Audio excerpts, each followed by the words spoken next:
A team of medical practitioners led by the former Uganda Medical Association President Dr. Ekwaro Obuk have this afternoon met the Speaker of Parliament Anita Among to discuss the future of the fraternity. These medical workers presented to the Speaker a petition which they say was triggered by the Ministry of Health's move to have medical interns pay for themselves.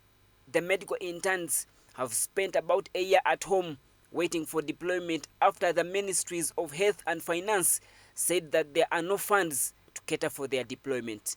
This has often seen these medical hopefuls storm the street to protest the delayed deployment by the Ministry of Health. Lately, the ministry has okayed internees who can afford to sponsor themselves to apply for deployment, a move that has been rejected especially by the doctors. The people we expect to riot on the street are those ones who don't have papers and whatever. But how do you have professionals demonstrating on the road? Yet we have a solution to it.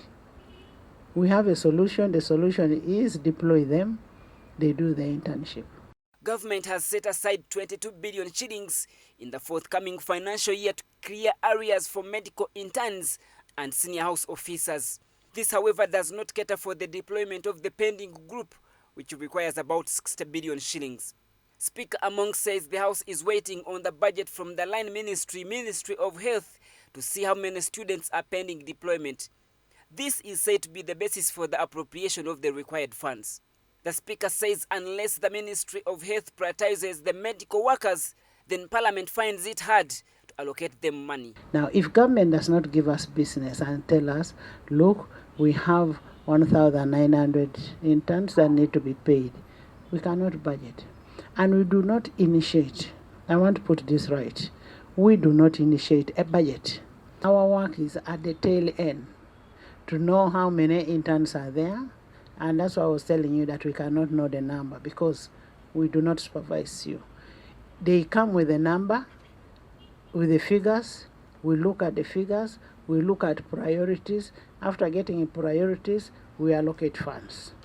And we give them those funds. There are about 1,900 interns that have spent a year without deployment. These will soon be joined by another group of about 2,000 medical students who have also reached the deployment stage in the last 1 year.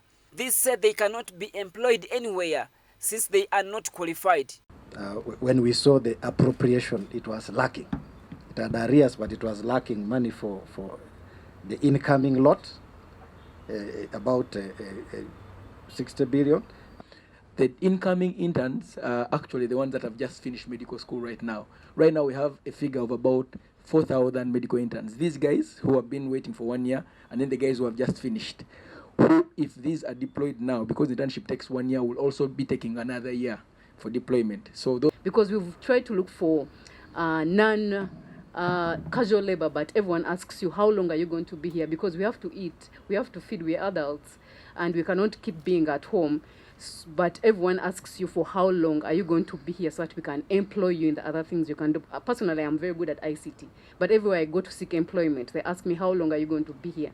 And I don't have an answer. The Speaker has now directed the chairperson of the Health Committee of Parliament, Dr. Charles Ayume, to coordinate between the Ministry of Health, Ministry of Finance, interns and Parliament to see that all the barriers are dealt away with and have the matter brought to an end. Ramson, Church of Uganda Family TV, News at 8.